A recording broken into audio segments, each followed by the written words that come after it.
Shirley Ann Sues, once recognized as Kern County Jane Doe, was an unidentified individual discovered in an almond orchard in Delano, California, on July 14, 1980. A proud member of the Samson Cree Nation, Sues spent her formative years in Hobbema, Alberta. Throughout much of her adult life, she resided in Edmonton before eventually relocating to Vancouver, maintaining a close connection with her family until 1979, when her correspondence abruptly ceased. Born in 1945 to Teresa Sues on the Hobbema Reserve, south of Edmonton, Alberta, Shirley was cherished by her family for her joyful, curious, and free-spirited nature. During her adolescence, she attended the Ermineskin Residential School, where she formed a deep bond with a classmate named Flora Northwest. Both women have recounted experiences of abuse during their time at the institution. After completing their education, they returned to the reserve at the age of 16. While Northwest chose to remain on the reserve, Sues ventured to Edmonton in her early 20s, where she found employment in catering. Eventually, she made her way to Vancouver, taking on the role of a domestic worker. Throughout her journey, Sues consistently sent a portion of her earnings back home to support her ailing mother, Teresa, and remembered family milestones with heartfelt cards.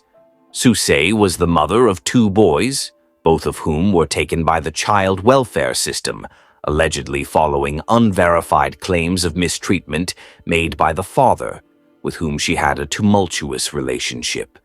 This loss profoundly affected Sues, leaving her devastated. In the wake of her son's removal, she turned to drugs and alcohol, leading to the subsequent loss of custody of her infant daughter. By 1975, Sues had developed a dependency on substances, yet those who knew her well noted that she continued to maintain her home and take pride in her appearance. In 1977, Sues was last observed on her home reserve, attending the funeral of her eldest brother. Violet Sues Wolf, who shares a mother with Shirley, recalls inquiring if Sues intended to return home, to which she replied that she planned to go back to Vancouver and might visit a friend in Seattle.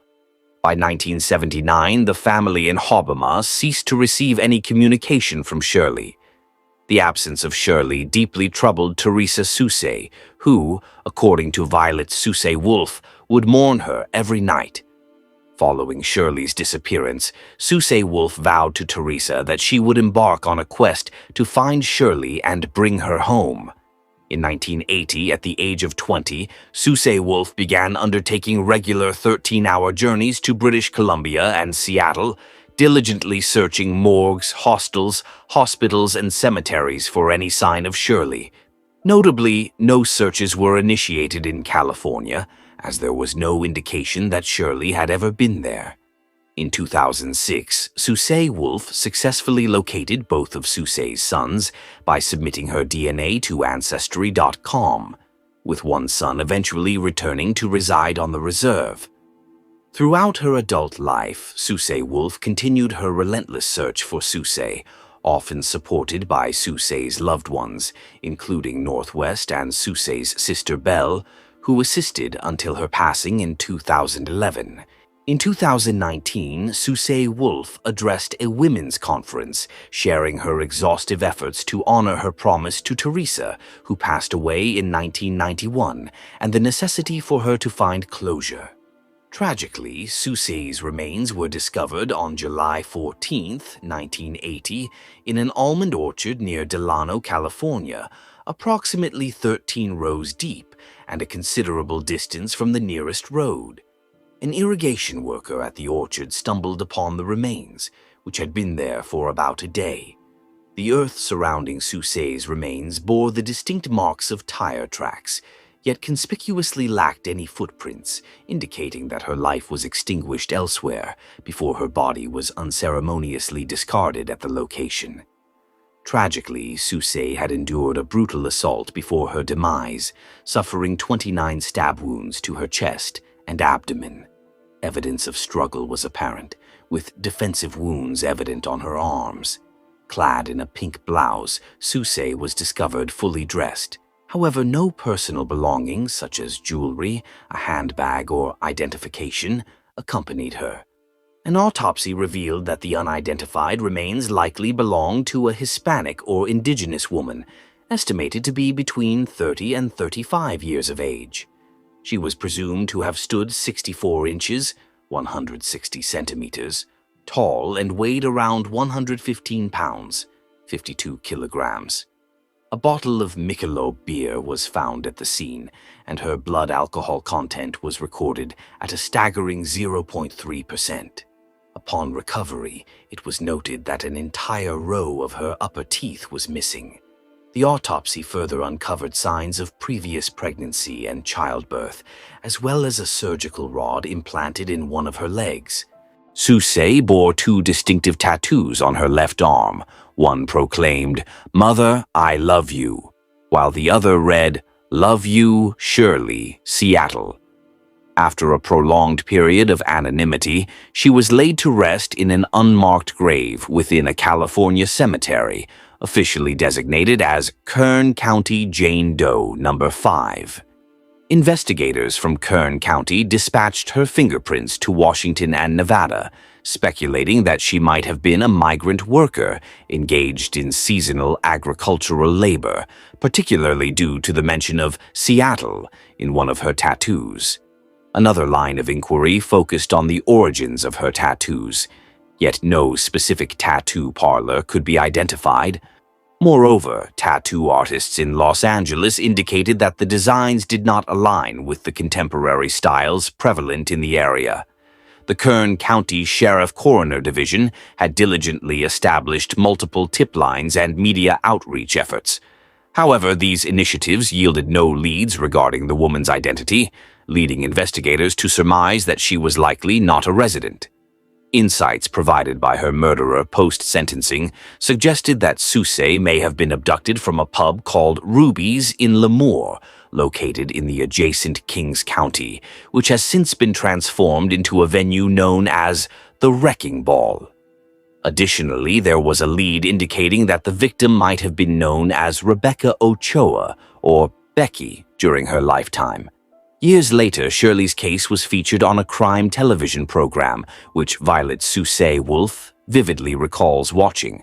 However, the show referred to her as Becky Ochoa, leading Sues Wolf to dismiss the connection.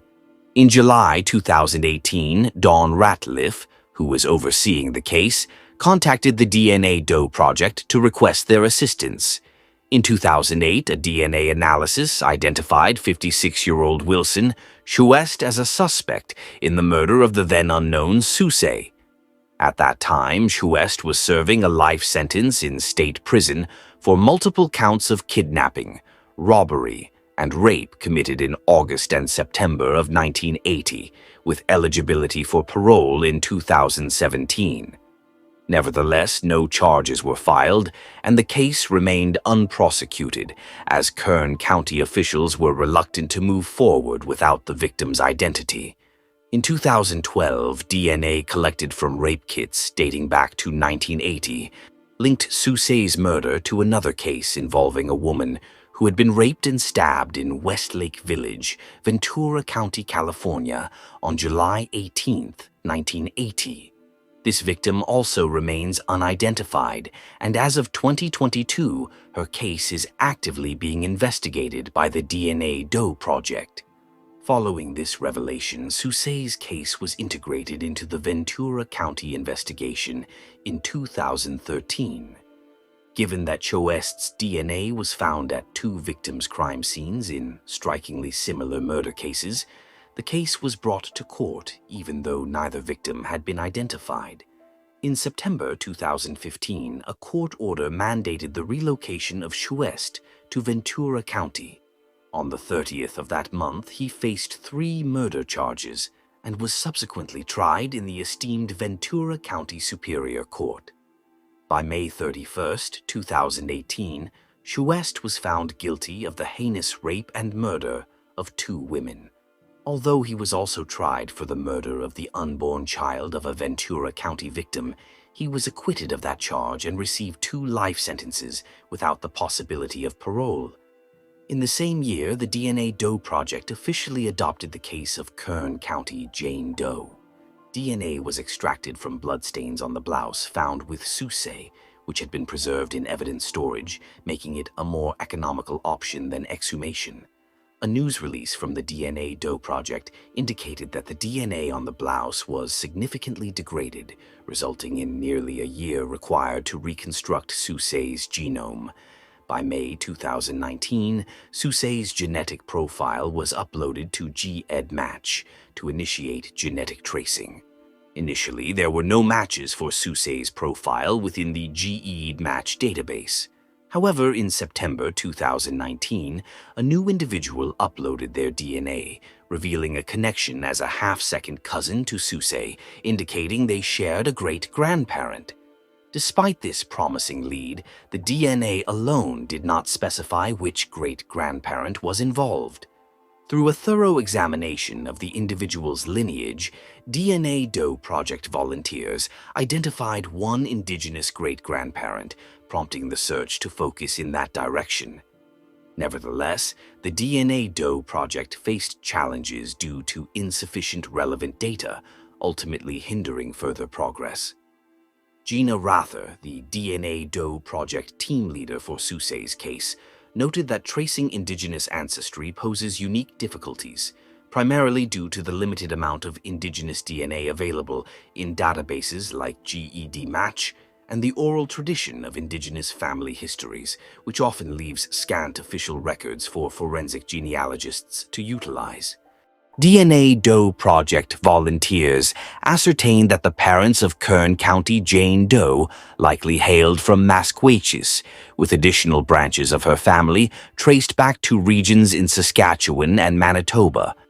Among the distant relatives identified was Trish Hurterbees from the Couchiching First Nation, who felt a profound connection to the case. This inspired her to complete the DNA Doe Project's training program, making her one of the select DNA Doe Project volunteers based in Canada. In February 2020, the DNA Doe Project shared a post on Facebook regarding the Kern County Jane Doe case, featuring a facial reconstruction by Carl Koppelman alongside the findings related to the woman's ancestry. They appealed to the indigenous community in the area, encouraging them to upload their DNA to GEDmatch for potential matches. The post also provided instructions for submitting DNA samples. Shortly after the post went live, Violet Sues Wolf came across it and instinctively believed that Kern County Jane Doe might be Shirley Sues. Having previously uploaded her DNA to Ancestry.com in her quest to locate Sues' estranged children, she faced the limitation that Ancestry.com does not permit law enforcement access to its database. However, after submitting her DNA to GEDmatch, the identification of Kern County Jane Doe as Shirley Ann Sues was officially confirmed in February 2020. The announcement of Sues' identification was made public on April 23, 2021. Following this revelation, Sues' family collaborated with the California Cemetery and Coroner's Office to arrange for her remains to be exhumed and returned to Canada for reburial. Unfortunately, the COVID-19 pandemic caused delays, pushing the exhumation to May 2022. Before this, a small memorial service was held on May 26, 2022, at the California Cemetery where Sues had been laid to rest, anonymously. The memorial was predominantly graced by the dedicated personnel from the cemetery and the coroner's office, complemented by a heartfelt traditional ceremony that included smudging, melodic songs, and blessings bestowed by the esteemed Tule River Tribe of California. On May 27, 2022, Sues' remains were transported from California to Edmonton International Airport. Following a poignant memorial service at a funeral home in Wetaskiwin, her remains were then conveyed to a serene cemetery in Massachusetts. A wake, enriched with traditional drumming ceremonies, preceded Sues' reburial. On May 28, 2022, she was laid to rest in her eternal sanctuary at Riverside Cemetery in Massachusetts. In Garden Grove, Orange County, on May 21, 1987, a tragic event unfolded when 23-year-old Shannon Rose Lloyd was found lifeless in her rented bedroom. She had been a victim of severe assaults and was ultimately strangled. This case remained a mystery for years until 2003, when a significant breakthrough in forensic science connected Shannon's death to another disturbing case: the murder of 27-year-old Rene Ramirez in 1989. Rene's body was discovered not far from a Marine base in Orange County. The link between these two cases, despite being years apart and under different circumstances, marked a new chapter in the long-standing investigation. The authorities were able to connect these cases after such a long time through a breakthrough in forensic science that provided crucial evidence linking the two tragic events.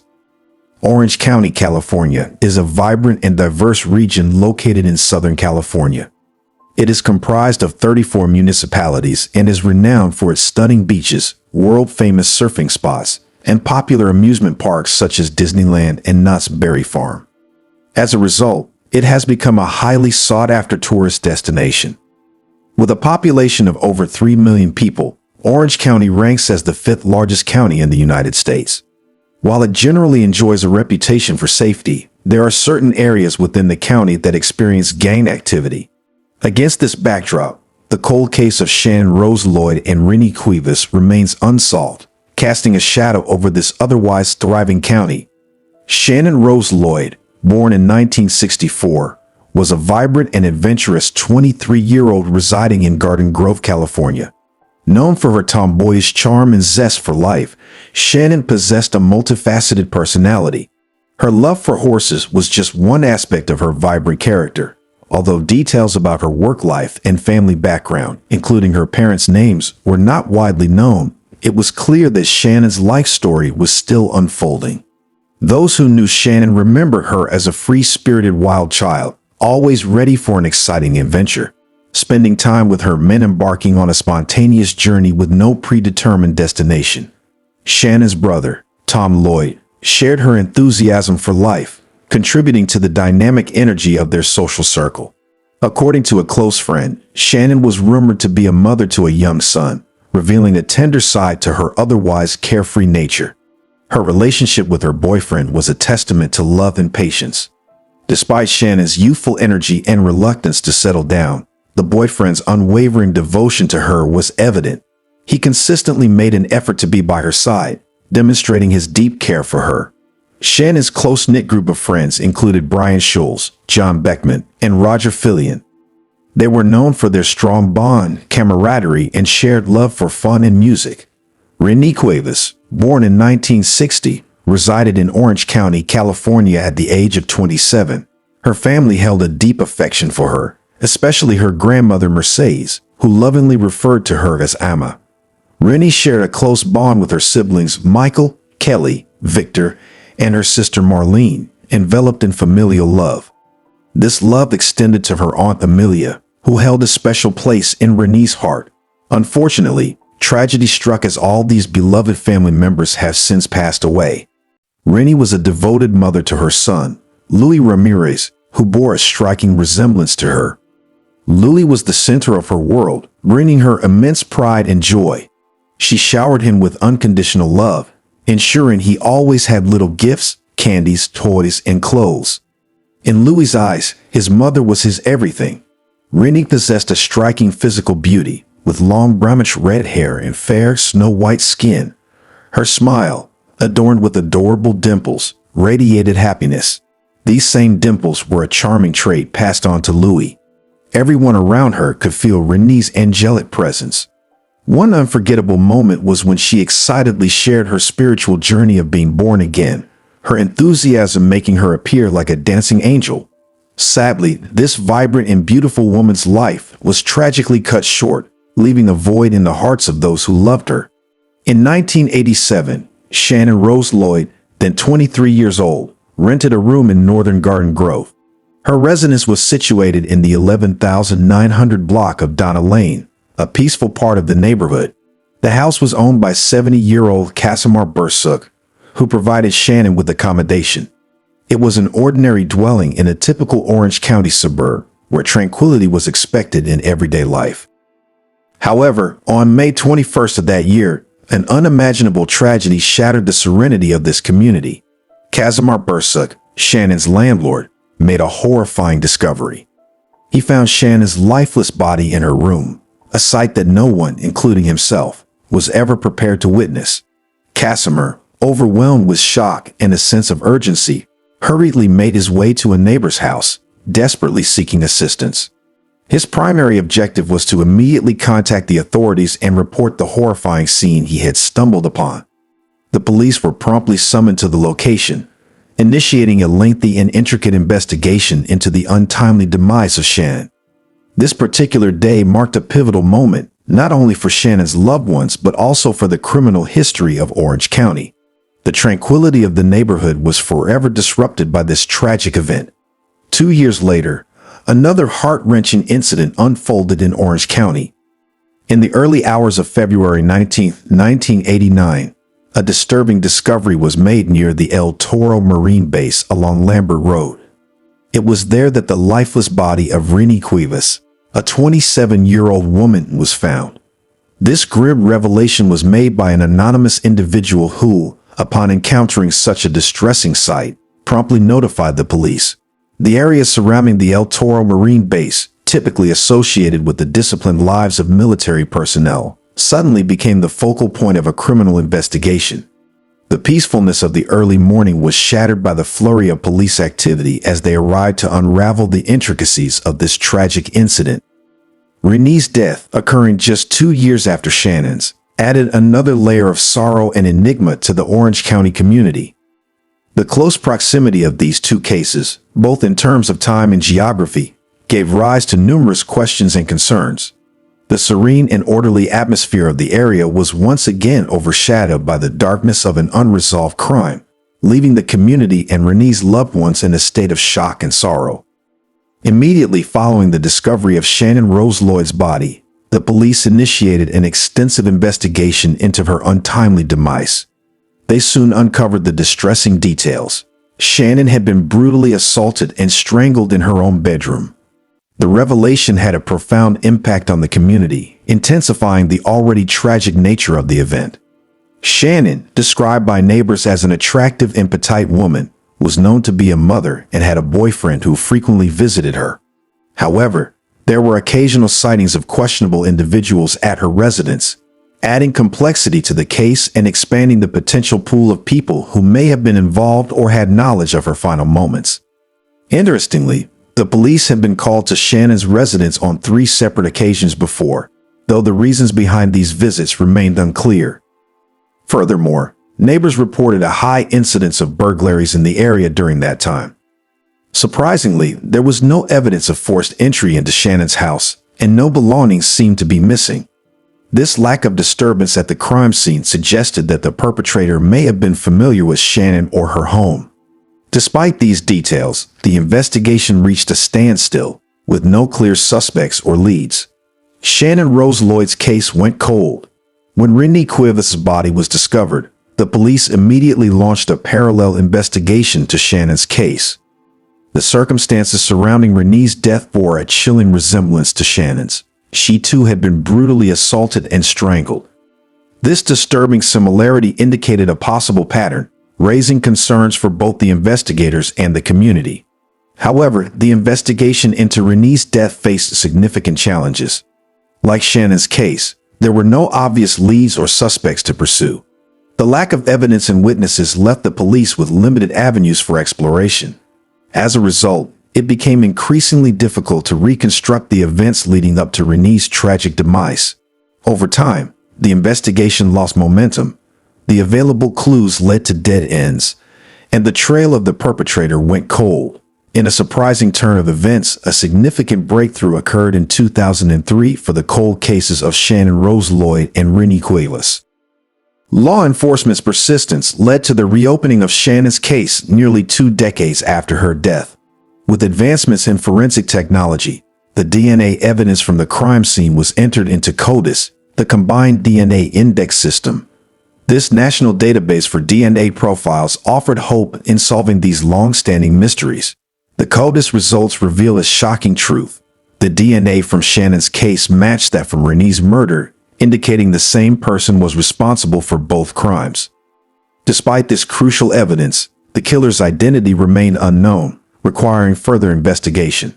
The breakthrough finally came in 2021 when the DNA evidence from both cases underwent forensic genetic genealogy. This innovative method, combining DNA analysis with genealogical research, marked a new phase in the investigation. Through this detailed process, a potential suspect was identified. Reuben J. Smith, the perpetrator in the cases of Shannon Rose Lloyd and Rene Cuevas, was born on December 11, 1959, in Michigan. Despite his connections to the community in the 1980s, much of Smith's background, including his childhood, education, and personal life, remained a mystery. Even the identities of his parents were unknown, leaving gaps in his early years. In the 1990s, Smith relocated to Las Vegas, Nevada.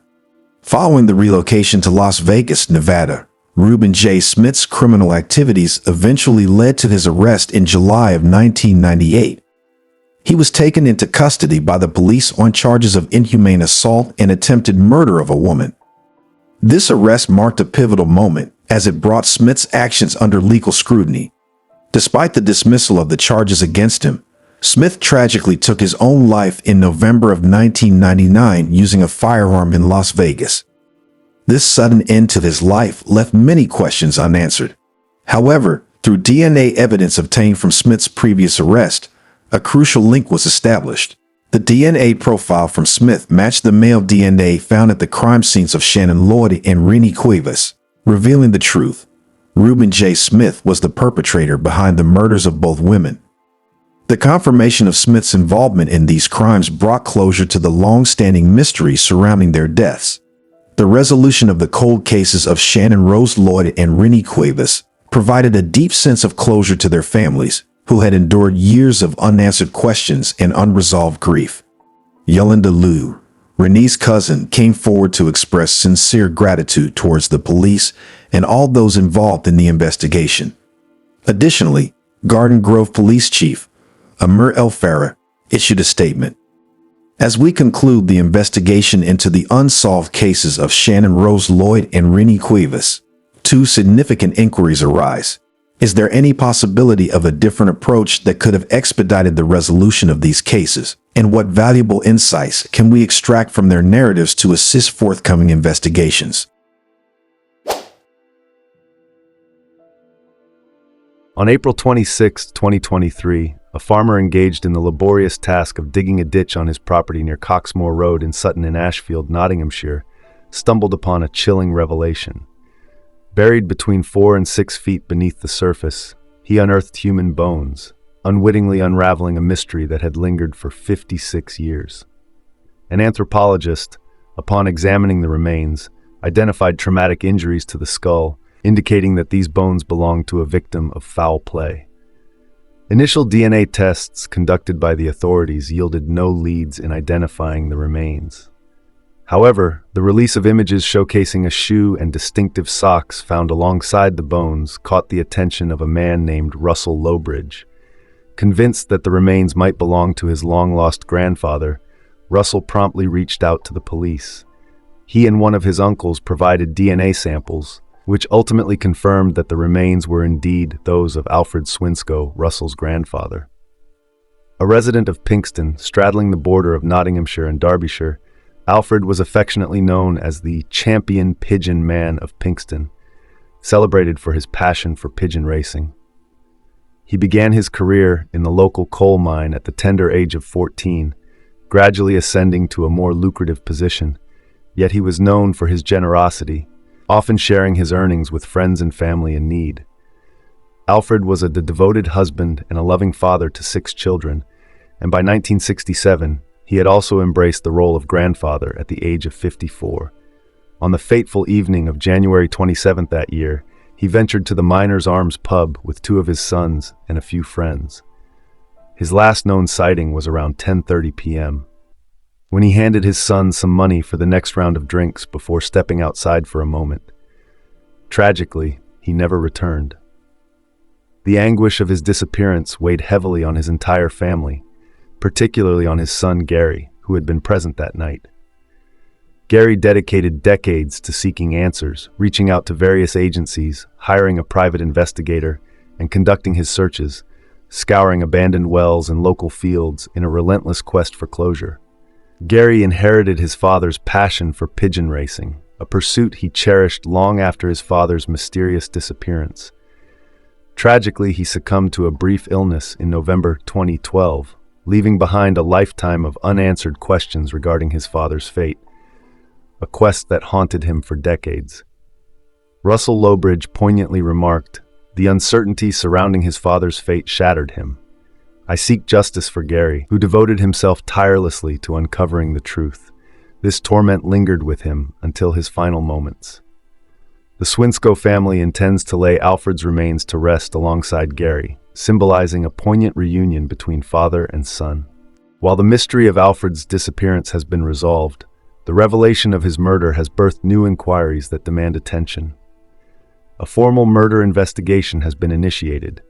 Alfred's family made a heartfelt appeal on BBC's Crime Watch, seeking assistance from the public.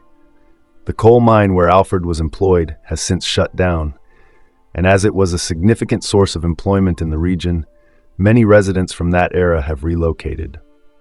The family aspires that national media exposure will connect them with former locals who might possess vital information.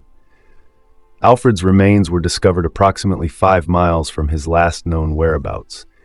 Investigators consider this detail crucial, as it suggests that his assailant had access to a vehicle, an uncommon possession among the community in 1967. 4 of Alfred's 6 children remain alive, fervently yearning for clarity regarding the identity of the person who so cruelly took their father from them.